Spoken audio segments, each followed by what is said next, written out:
me already, so we can reduce my 40 minutes to maybe 35 minutes. It's on 5%. Let me start by, with a quote from the president.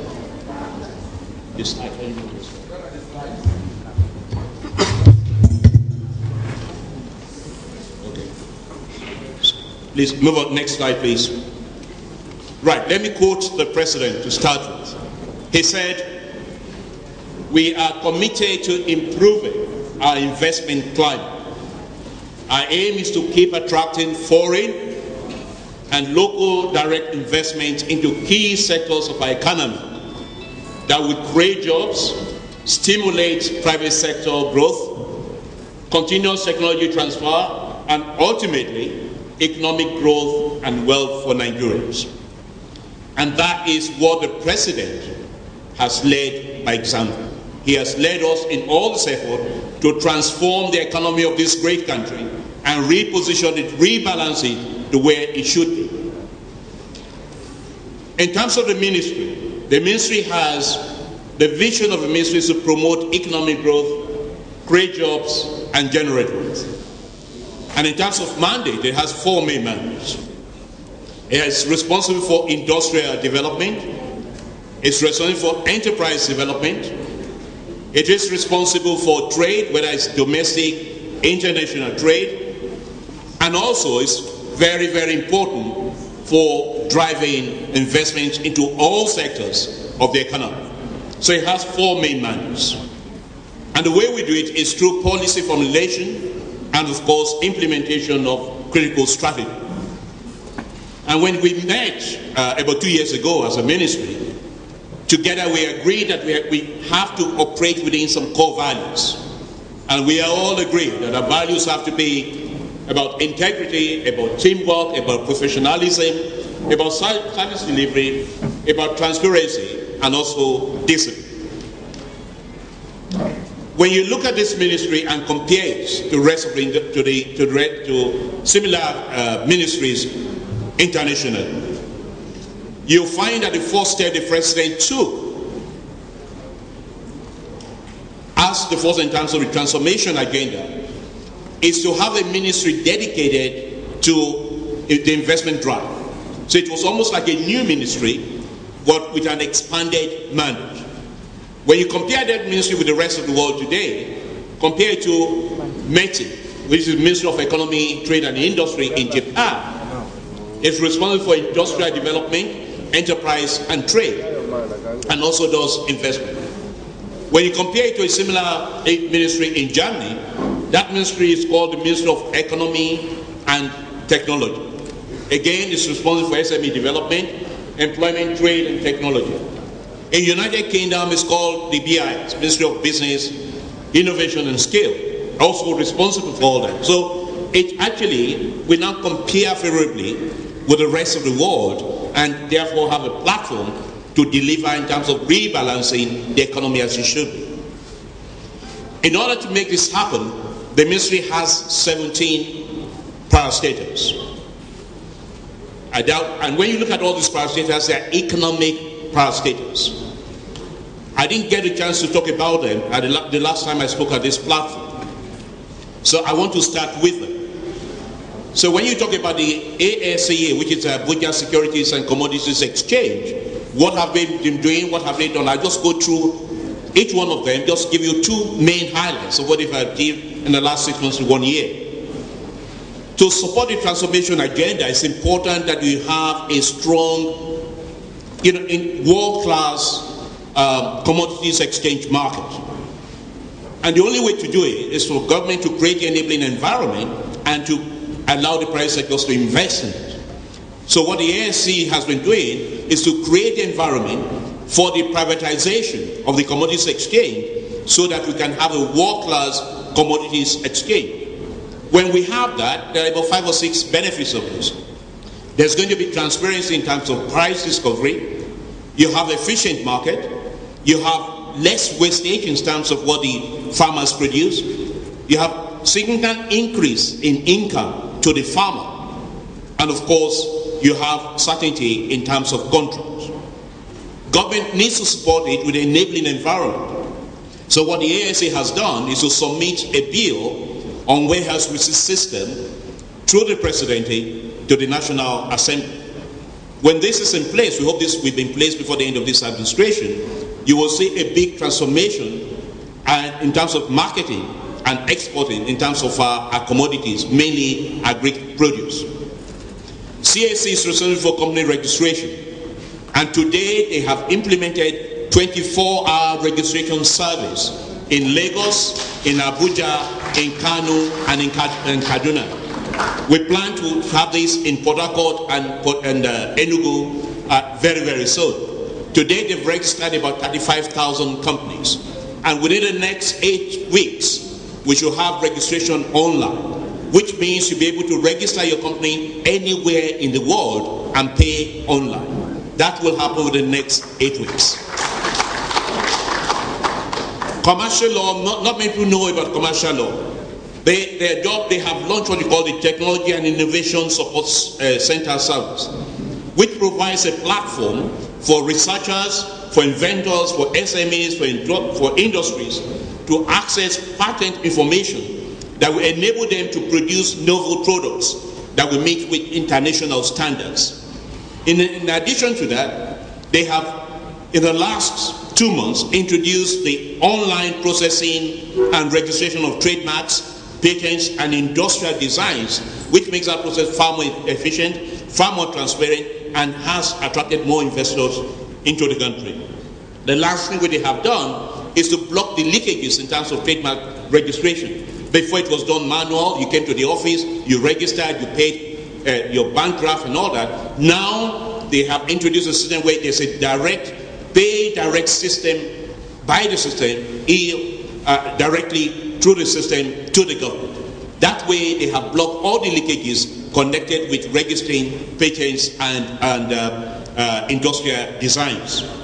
The Financial Reporting Council, again, has been one of the most effective and powerful agency operating in the sector.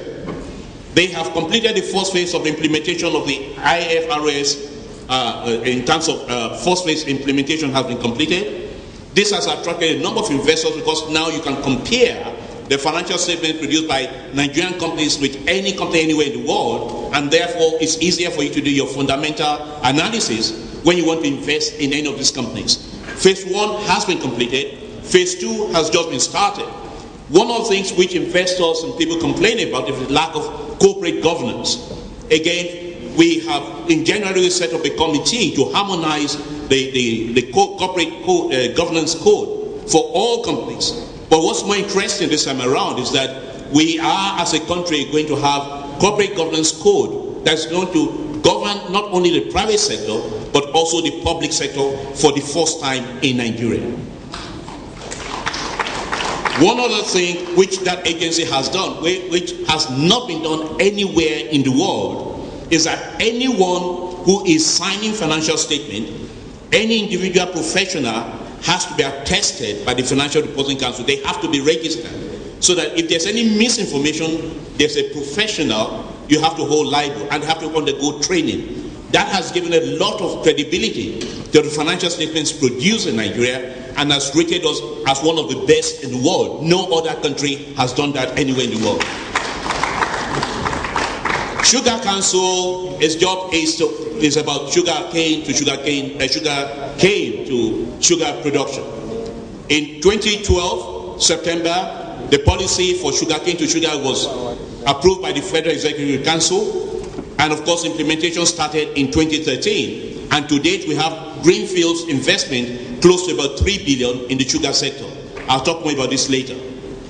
Now, when you call ITF, is Industrial Training Fund. Their job is to provide industrial skills to support industrialization. They have been training, graduated about 10,000 graduates in the last 2 months, have started on a net wave of the next 10,000, but they hope to train at least 200,000 this year. That compares to a maximum of 30,000 which they did in previous years. When you talk about NEPC, Nigeria Export Promotion Council, they also have been extremely busy. They have 90 products exported to about 103 countries. 8 new products for export with a combined value of about $967,893 have been exported. And in terms of job creation, those companies that have been exporting goods from Nigeria have been supported by EEG, together have created about 93,000 jobs. They have trained about 300 people to export goods under the Aganga scheme. NAC, the Nigeria Automotive Council, has been heavily involved in drafting a new policy to support the automobile development in Nigeria, auto program in Nigeria. Nigeria is one of the 10 most populous nations in the world that as of today does not have a comprehensive and robust auto program. That is what we intend to change. I will talk more about that later. That in terms of NEPSA, you've heard about NEPSA already from the Minister of Information about the good works they have done in the free trade zone, Calabar free trade zone, and of course the highlight is the GA investment, which I'll talk about later also. SON is responsible, of course, for standards in the industry. SON has achieved a 65% increase in the level of SON certified domestic products. It has achieved 55% decrease year on year in substandard fake products with the launch of the new SON card regime, with the launch of e-products registration, so that if we import anything to the country today, whether it's substandard or not substandard, it is traceable to the importer and to the manufacturer. And we have agreement with different countries in the world, including China, that when such companies are identified in Nigeria, they will be blacklisted in their home country. That way you reduce substandard goods. Looking at substandard goods, they are looking at different ways of protecting the customers. And what they have done, they've gone into an airline, for example. Some of you may have noticed the change that now when you go on some of the airlines locally, you have your seat number allocated to you. It's not a matter of going to the plane and struggling to find your seat. Now it's now mandated that all airlines must make sure that customer care is number 1, number 2, number 3, and they will enforce that. And part of it is to make sure that you have your seats allocated to you before you enter any of the airlines. All of us use BlackBerry, but there's no maintenance center in Nigeria. They have intervened, have spoken to the manufacturers of BlackBerry in Canada, and there's an agreement to set up spare parts and maintenance centers in 6 geopolitical zones as a result of the intervention of the Consumer Protection Council. In addition to that, a number of complaints we hear about is a lack of competitiveness or competition in the system, the lack of antitrust. I want to let you know today that the Ministry and the CPC also and BP have been working together with the Office of the Attorney General, and today we have a draft competition bill and a draft competition policy, and also a policy for insolvency ready. This will, once it's been approved by Fed, will go to the National Assembly. That will introduce more competitiveness in our economy overall. I think if you look at it, I think we've covered most of the 17 companies, parastatals under the ministry. I just wanted to quickly run through this because I didn't get the chance to talk through this when I did it the last time. So when you go back to the ministry itself, at a time, can you please change the slide? At a time, the world today has changed. When you look at developing and developed economies today, you find that the developed economies are grappling with sovereign debt crises, they're grappling with budget deficit, fiscal consolidation, low return, and low growth. What that means is that there's less money for government to invest in any sector of the economy. So, and each government wants to do more with less. What that means is that investment has become the only tool, if not, well, I would say one of, if not the main tool, that is the driver for sustainable and inclusive economic growth. What that does, there are 2 engines that drive the economy: government expenditure and private sector expenditure. Government expenditure is limited to what it can do. Therefore, you need private sector investment. That is why investment has become a major play for every country.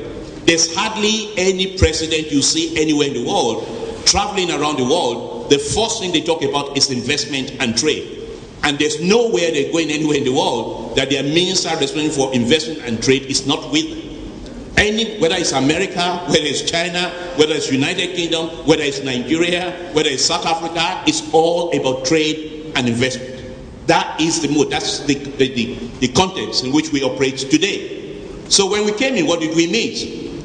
Of course, the issue was about investment climate, it was not where it should be. And of course, we had decline in terms of the FDR when President Goodluck Ebele Jonathan came into government, before the mandate of this ministry was expanded to include investment.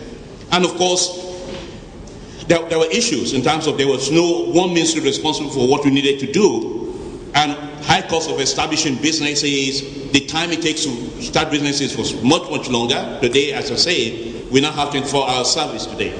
So what have we done to attract the level of investment we have today?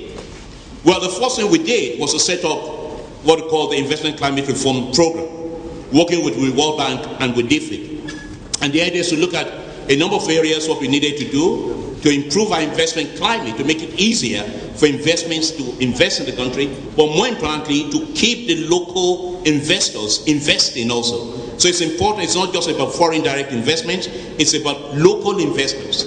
It's about people who run businesses in the country. If those are happy, it's a lot easier for you to attract more investments. So your first priority will be the local investors. When you get that right, investors from foreign investors will follow, or investment from foreign investors will follow.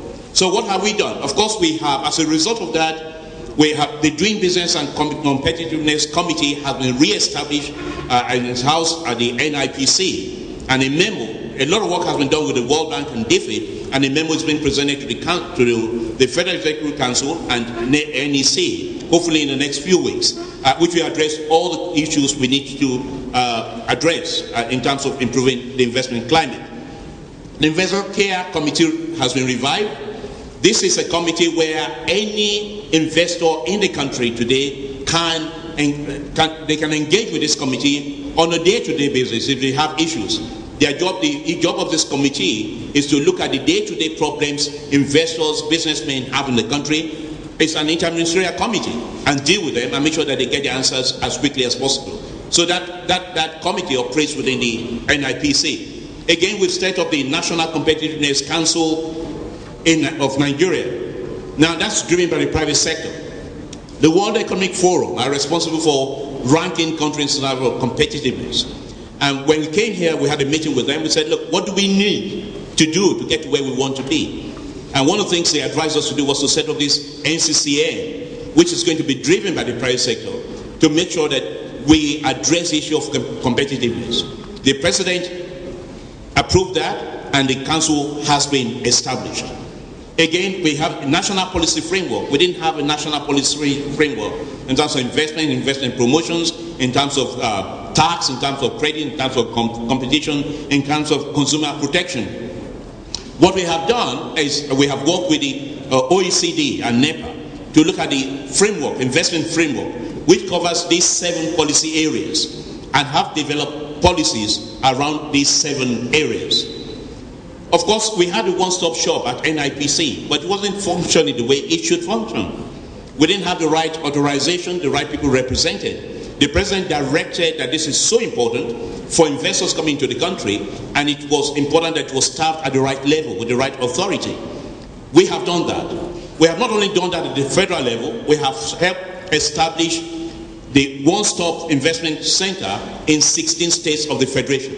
We expect to do this in the whole of the 36 states of the federation, so that the OSIC at the state level is working directly with OSIC at the federal level. Of course, the work the FRC is doing in supervising the adoption and implementation of the IFRS and delivering harmonized governance code for public and private sector. By the way, this is going to be the first time ever in Nigeria that you are going to have a corporate governance code that is going to guide the public sector. Has never been done. This is the first time ever that we're going to have one. So it will be new, but it will improve in terms the governance structure of the country. Now, in order to improve the flow of investment, those are things we have done to improve the investment climate. But in time to improve the flow of investment, we have set up trade and investment desks in all of our embassies, working with the Ministry of Foreign Affairs. In addition to that, we have 8 regional trade and investment offices established in each of the areas we have prioritized, working with trade and investment desks, dealing with the issues of foreign investors who want information about the country and who want to know how to invest in the country, what to invest in, how to invest in. That is their job in terms of investment, but also looking at trade and gathering market intelligence for us to enable us to penetrate those markets. That has worked extremely well. We had a very successful program in China only a few weeks ago. That wouldn't have happened without the regional office in China working closely with the embassy to establish that program in China, the investment program we had in China. Also, we have strengthened and we're refocusing NEFSA. Part of NEFSA is to attract investments also, but into critical and strategic areas. So part of the reform going to be in NEFSA is to make sure that they support our industrial strategy as well and attract investment into the right areas. We're exploring, of course, new ways of unlocking capital. We're promoting the establishment of a very strong private equity venture capital sector, so that investors can attract investments for the micro, small, and medium enterprises through these venture capital or private equity players. What they do is that they bring in debt equity, but they bring in debt capital, but they also bring in equity capital. But in addition to that, they bring in business support services, which SMEs also require for growth. So what has this meant overall? And of course, the last thing which we have done is to review all the laws in Nigeria relating to investments. And I must tell you, some of them are as old as 1960s, 1950s. All the laws relating to investment, we have reviewed all of them. And the idea is now to bring them into the modern day world and make sure that we have new laws and policies guiding our investments. And very soon, NIPC will be setting up desks at our international airports to meet with investors coming into the country and making sure that the entry in the country is well guided. Having done all this, what does this mean? What have we achieved so far? We've achieved some marginal improvement in terms of the competitiveness ranking by 12 points, from 115 to 115 by 12 points. We've improved in terms of corruption index from 143 in 2011 to 139. That is not where we expect to be in 2 years' time. All the work we're doing now, we will not see the effect today. We should see the effect by the time we have the next ranking. That is when you should judge the ranking. We've made progress. We've moved in the right direction. That's good news for the country, but that's not where we want to be.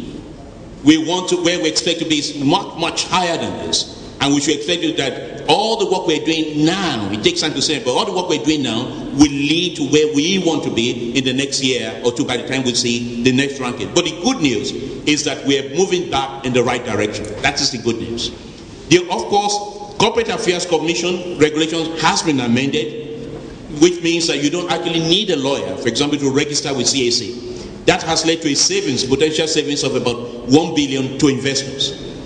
The real businesses by Q, I hope, as I say, in the next 8 weeks, will lead to another potential saving of about 2.5 billion to investors. And of course, I've already talked about the 24-hour service in Lagos, Kano, Kaduna, Abuja, and of course Port Harcourt and Enugu to follow. And by the way, the president has already approved a reduction of the fees paid to CAC when you are registering new business. We want to reduce the cost of starting and running businesses. So we're looking at each of the agencies, and already within the reduction of fees to CAC has been approved by the president, and within the next 2 weeks that will be announced. So what does that mean? For the first time ever, the first year of President Goodluck Ebele Jonathan's administration, for the first time, Nigeria became the #1 destination for investment in Africa. Again, that was for the first year. Now, for the second year running, you may get different figures in terms of investment into the countries from internal, external, but the authoritative source of FDI anywhere in the world is UNTAD. They have been doing it for many, many years, and they have been doing it on a consistent basis, and it's a reference point. So I am quoting UNTAD. I'm not quoting my figures. So that's UNTAD number, that Nigeria for the first time ever became the #1 destination for investment in the first year of President Goodluck Ebele Jonathan's administration. The second survey has been done by UNTAD again, and for the second year running, Nigeria became #1 destination for investment again in Africa. That shows the effort and what has been achieved. In terms of absolute numbers, 8 billion, 7 billion, but when you look at the pipeline is far more significant than that. We are a country that should be at least attracting about 20 billion every year. And I tell you why. The answer is simple. Investors are looking for 4 things. They need capital, they need the know-how, they need raw material, they need the market, and they need the high returns. Capital, investors have. Know-how, of course, they have that experience. Market and raw material, Nigeria has in abundance. With 167 million people growing at 3% per annum, a country that is potentially expected to be the 3rd largest nation in the world by 2070 after India and China, a country that is part of ECOWAS, 300 million people, that has access to about 1 billion people in Africa and another 1 billion in the G8 country, is a country that has a big market. And when you talk about raw material, a country that has about 84 million hectares of land, which only 40% is cultivated, and with only that 40% cultivated, Nigeria is #1 in terms of production in at least 5 commodities in the world today. Nigeria is #2 in 3 other commodities in the world today, despite the fact that we only use 40% of 84 million hectares of land. This is a country that has proven about 34, as of today, the Minister of Mines and Steel says is 44, proving solid minerals in commercial quantity, top 10 in terms of gas production, top 10 in terms of crude oil production. So we have the raw material to make it happen. Nigeria has those 2 in abundance. The last point I say investors are looking for is returns on investment. Again, UNTAD, that is the reference point in the world today, ranks Nigeria as #4 globally in terms of investment returns. So when the world average is about 7% on return on investment, Nigeria is commanding 35-36% on average on returns on investment.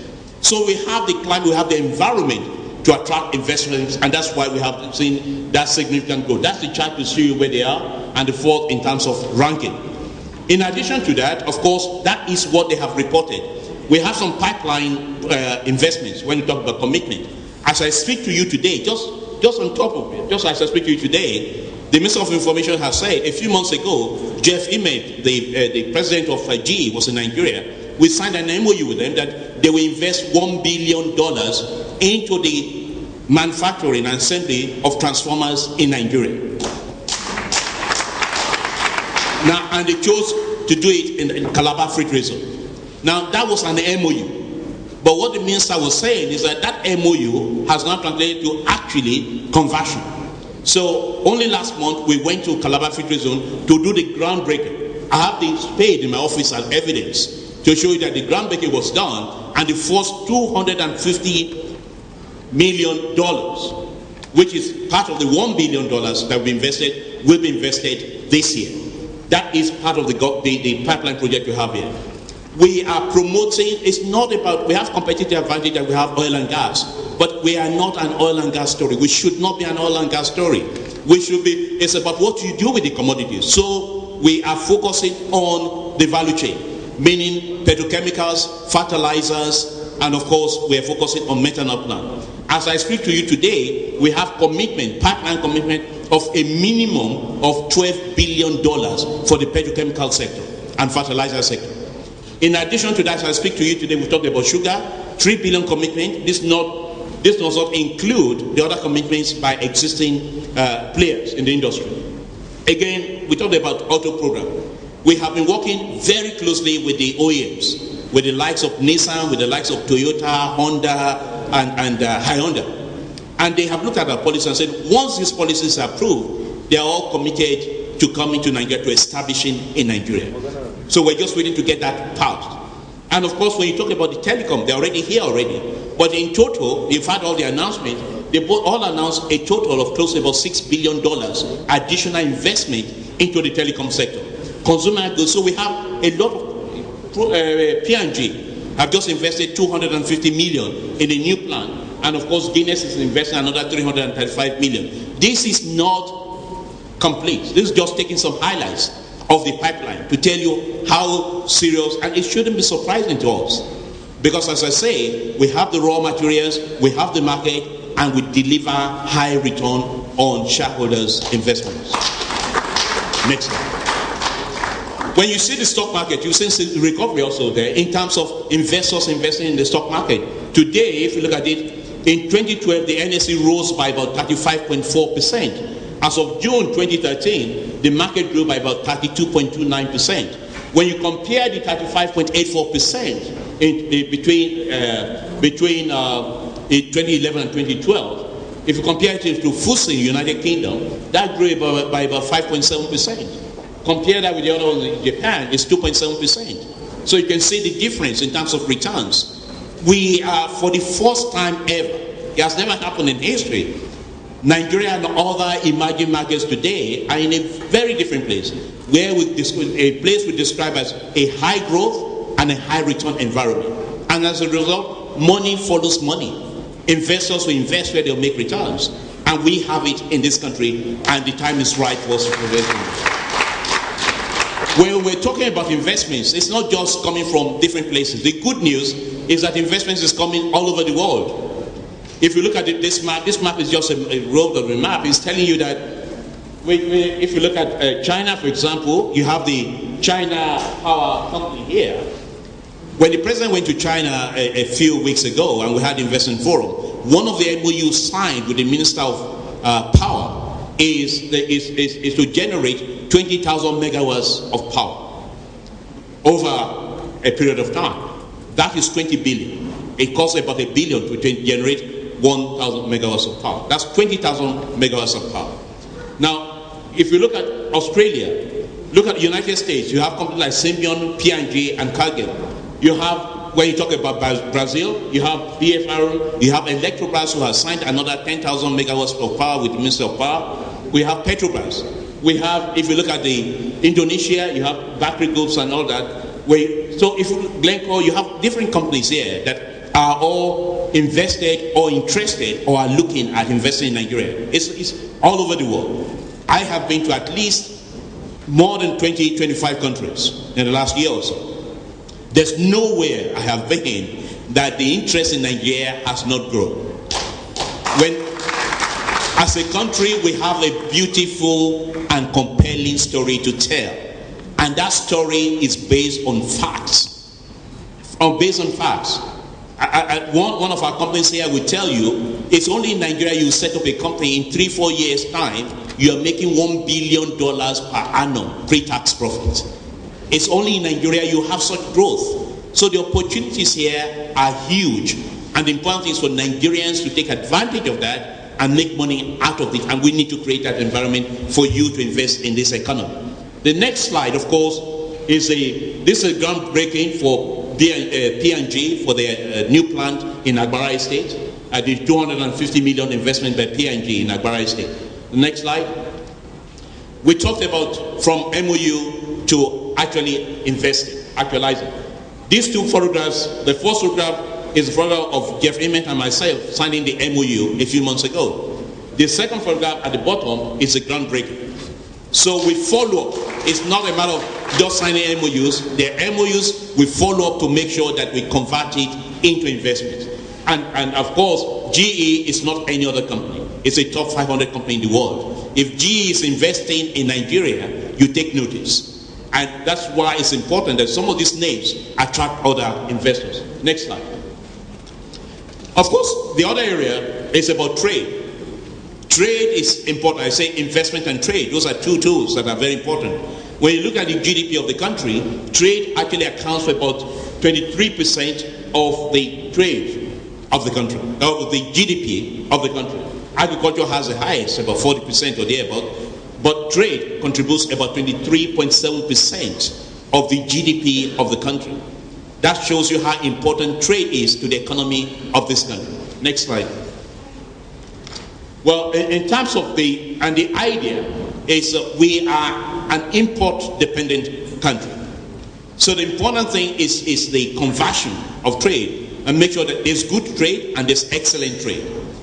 Good trade, of course, means exporting things, mainly raw materials and all that. Excellent trade is about being at the top end or higher up the supply chain, which means that you are moving away from a country that has been exporting raw materials for decades to a country that wants to start exporting processed and semi-processed and completely produced goods in the country. So you want to reduce your imports and of course, increase your exports. And we achieved that in 2012 to 2012 and today. There's been a reduction in dependence in oil and gas for export earnings. In Q1, for example, non-oil exports accounted for about 305 billion naira. And of course, when you look at the 2011 and 2012 numbers, you see a significant decline of about 43% in imports, which was about a savings of about 4.2 trillion in foreign exchange saved because of the reduction in imports. And when you're reducing, of course, the way to reduce import is make sure that you produce what you need in the country. And that's a way of rebalancing your economy rather than being an import-dependent country. Next slide. So what that means, if you look at that number, the import as a percentage of total trade fell from 35.7% in 2011 to 20% in 2012. While export as a percentage of total trade increased from about 66.3% in 2011 to 80% in 2012. Merchandise export also grew by about 15.5%. So where did we see that savings in imports? There was a saving of about 51% when you look at the import bill for cement, for example. And that is because of the success of the industrial strategy to increase cement production in the country. The cement importation bill fell from about 1.17 trillion to about 577 billion. If you look at vegetable oil and all that, it fell from 190 billion to about 94 billion. That's 52% decrease. When you look at textile products, it fell from 219 billion to 97 billion, down 56%. Those are the areas where imports have come down over the years, and you can link those to what we're doing in terms of, that's why industry and trade have to be linked. It's linked to the effort that is happening in the industrial sector. The idea, the secret, produce what you need and consume in the country to reduce your import bill. Next slide. And of course this increase, you see the foreign exchange, you say foreign reserves is going up. It's going up because import bills have come down. That is how you contribute to that success. Again, this is where we were signing preferential trade agreement with different, with the D8 countries in Nigeria when we had a meeting here in Nigeria. Next slide. Well, that's the Minister of State doing his bilateral trade relationship with the Czech Republic, and standing next to him is the Director of Trade. Now, our strategy, why have we achieved that? We have changed our strategy. Before we just talk about trade, export, export, export. But it's not just about export. It's about domestic trade. It has to be easy for you to move goods from Lagos to Kano, from Kano to Onitsha, from Onitsha to Taraba State, all over the place. Domestic is important. That the trade facilitation starts from home, domestic. So the idea is to have domestic strategy, regional strategy, which is looking at Africa as a whole, and of course, ex-Africa, international ex-Africa. So for the first time, we have a strategy cut out into 3 different areas: domestic, regional trade, and of course, international ex-Africa. Next slide. And of course, what have we done? Of course, the new trade policy has been on for some time. And that's because we want to make it one of the best. We've had a lot of meetings about it. We want to make sure that our trade policy, for the first time, is very much aligned with our industrial policy. Not trade doing their own separately or industry doing so. There's a big alignment between the trade policy and industrial policy, and of course, the investment policy. Overall, now, because you want to rebalance the economy, you want to increase your industrial output, increase your manufacturing, which today is contributing only 4% of your GDP. You want, in the industrial policy and strategy drives the trade policy. The industrial strategy drives the trade policy. You still trade, but we want the industrial strategy to drive the trade policy. That is a shift in how we look at things, in terms of how we transform the economy as a whole. Of course, we have a specific program for AGOA, and of course, we have the AWEP for the women, African Women Export Program. They are going to focus on the AGOA products. For the first time also, we have the Diaspora Export Program. We use what we have as our assets. There are at least 2 million Nigerians in the United Kingdom, for example. That's the size, more than the size of Botswana, more than the size of Malawi or those countries. Well, Botswana, for example. Now, the idea, if Nigerians outside Nigeria cannot market our products and leverage on it, nobody would do it better than the Nigerians. So we are in discussion with Nigerians and the diaspora and with the high commissioners or the embassies to set up Nigerian markets in most of the major cities outside Nigeria, where we can export our products. They can sell it to Nigerians and non-Nigerians, but we want them to be part of our marketing or distribution network. The diaspora had a seminar.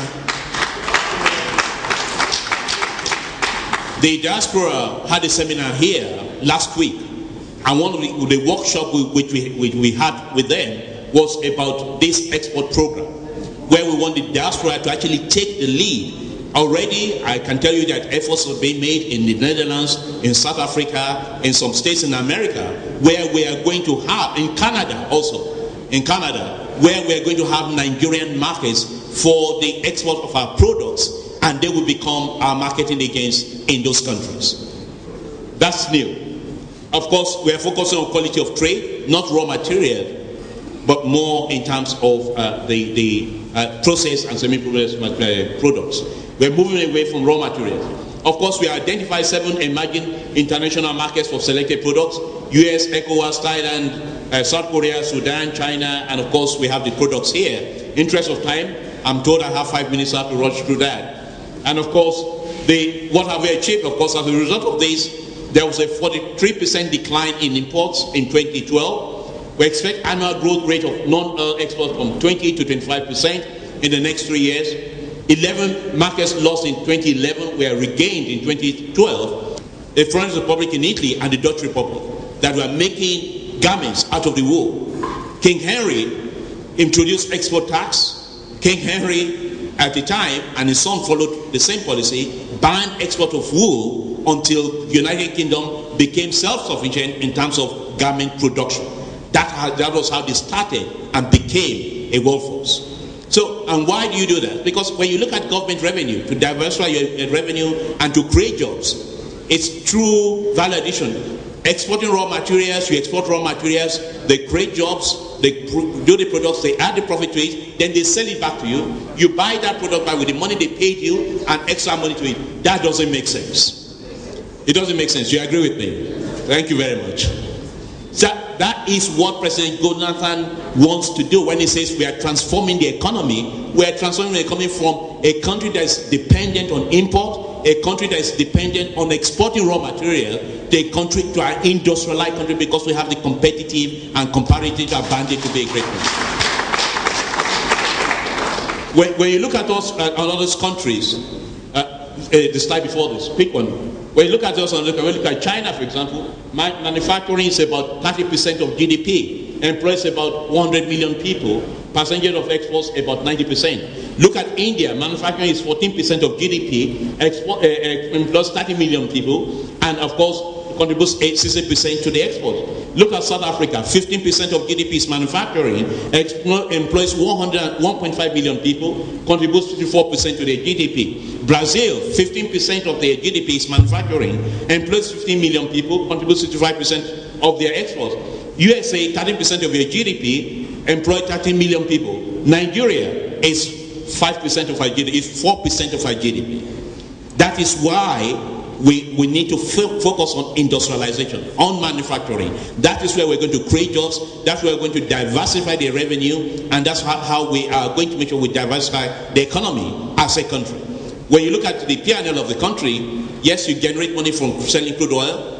What other areas? You generate money from corporate taxes, from VAT, and from customs duty. Who pay corporate taxes? It's companies that pay corporate taxes.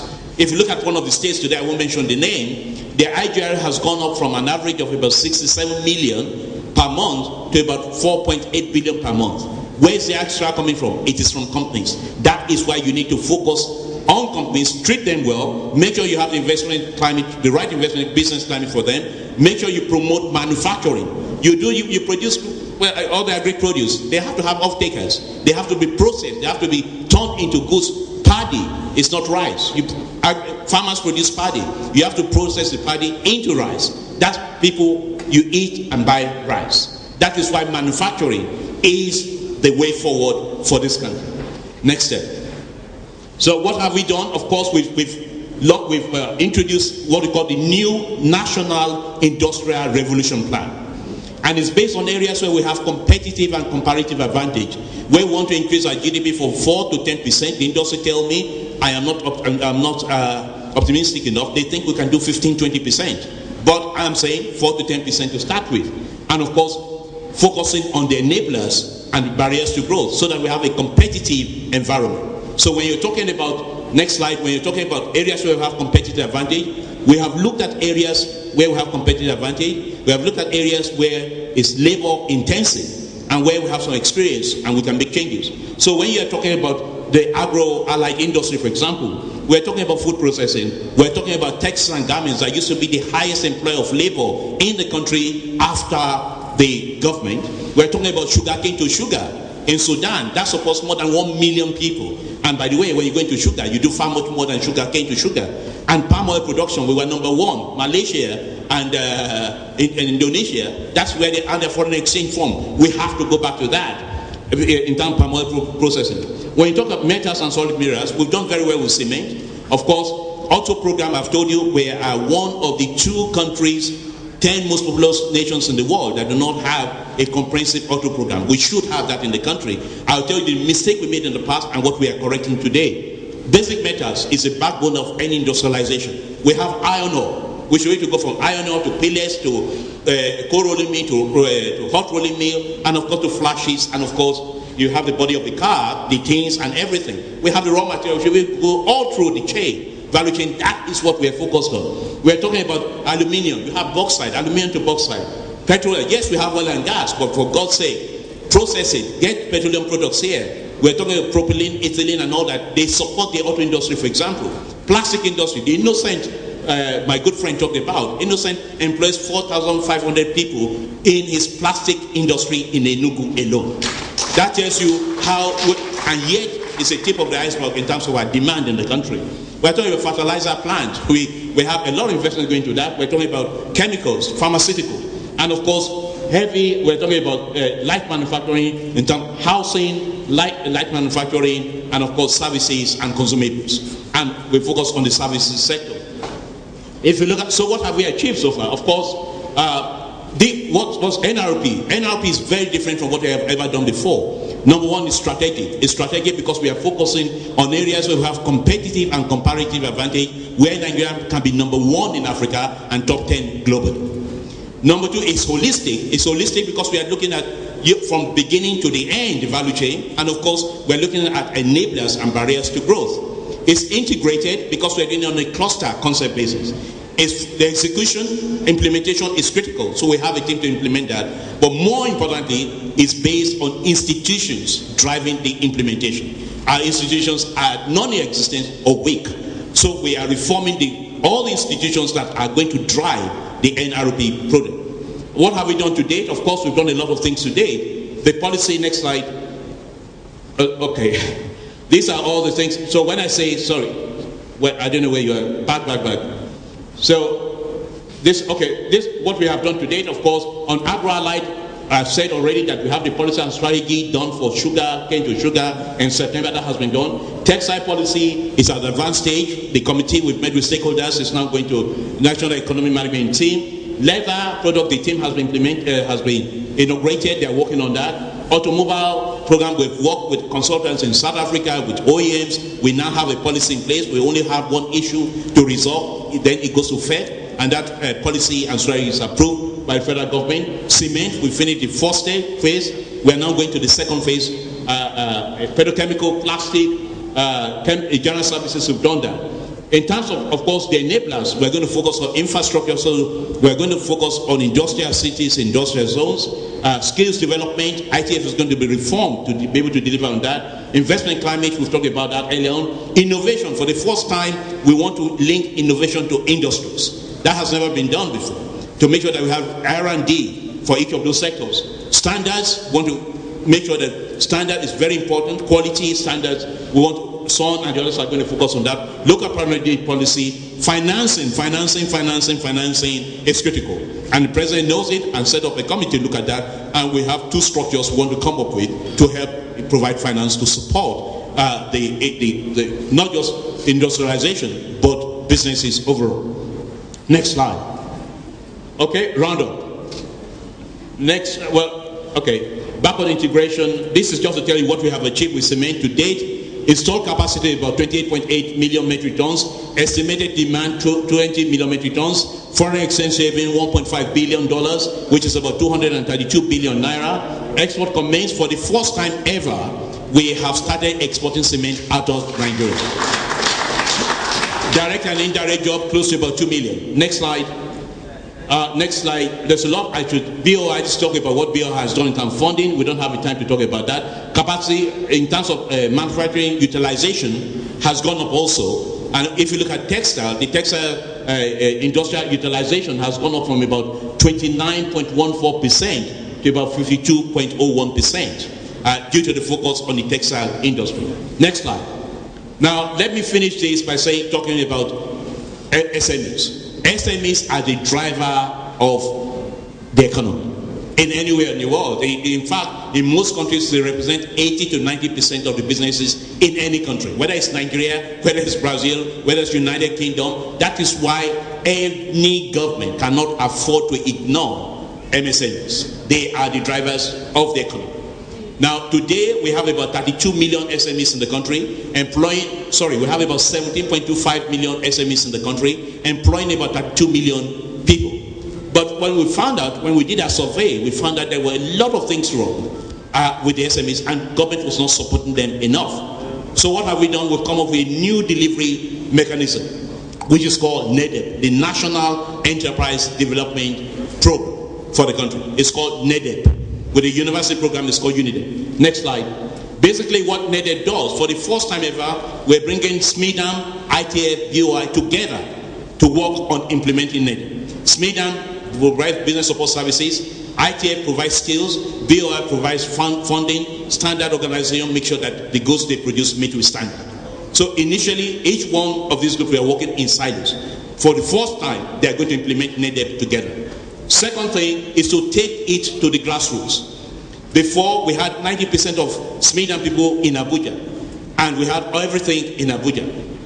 I directed, when we started this program, that SMIDAM was only present in 6 or 8 states in the Federation. I asked the new DG to make sure that I want SMIDAM in all the states in the country. That's the only way you can reach this people. I asked that be done before the end of July.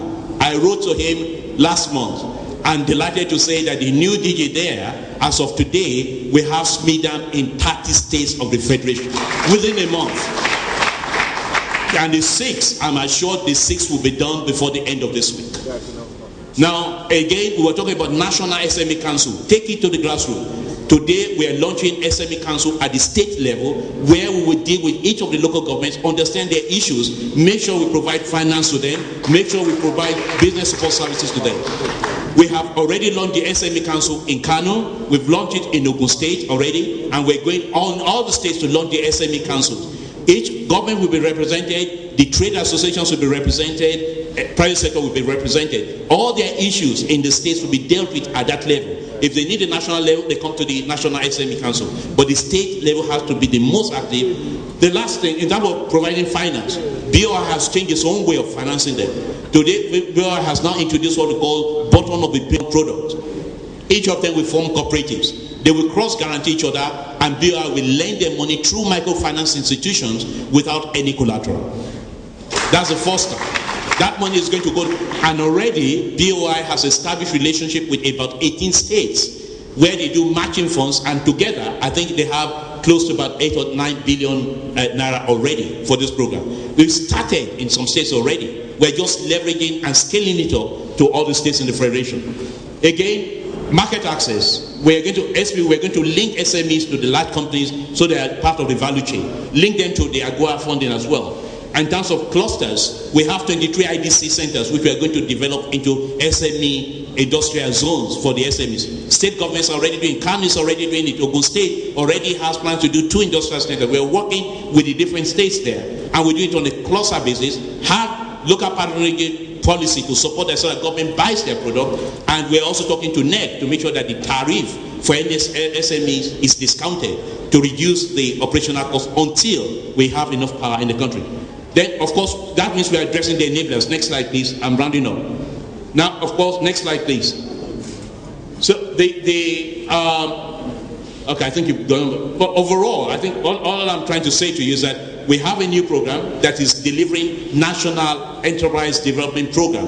And it's not only people at the grassroots level, but we have introduced it at university.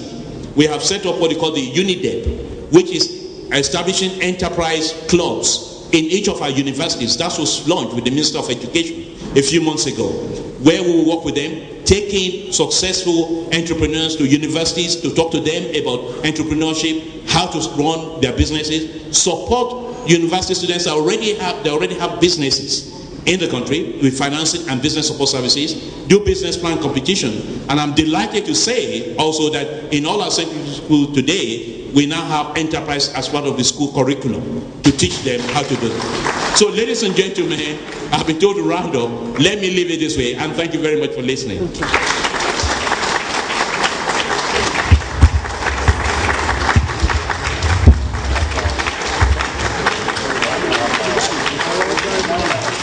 Well, that is not enough. We've been told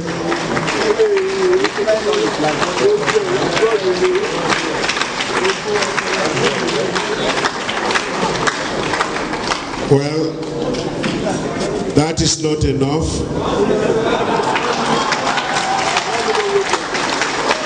Thank you.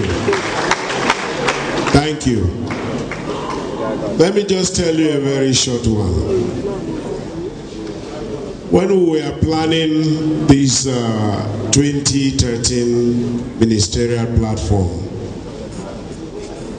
the Honorable Minister of Information said industry, trade and investment has a lot to tell Nigerians.